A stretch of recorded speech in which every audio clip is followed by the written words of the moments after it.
ఓం శ్రీ గురుభ్యో నమ. ఓం గం గణపతయే నమ. శివానందలహరి 58వ శ్లోకము. ఏకో వారిజబాంధవక్షితి నభో వ్యాప్తం తమో మండలం భిద్వాలోచనగోచరోపి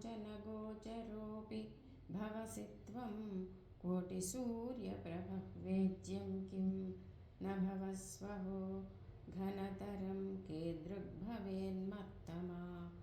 తత్సర్వం వ్యపనీయ మే పశుపతే సాక్షాత్ ప్రసన్నో భవ.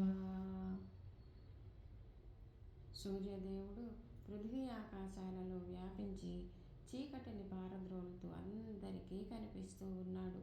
జగన్నాయక, నువ్వు జగత్తునే పరిపాలించేటువంటి వాడివి, అనంతమైనటువంటి సూర్యులకు సమానమైనటువంటి వాడివి. కానీ నువ్వు మాకు కనపడట్లేదు. ఎంత ఆశ్చర్యకరం శంకర! నా అజ్ఞానము ఎంత గొప్పగా ఉన్నదో కదా శంకర!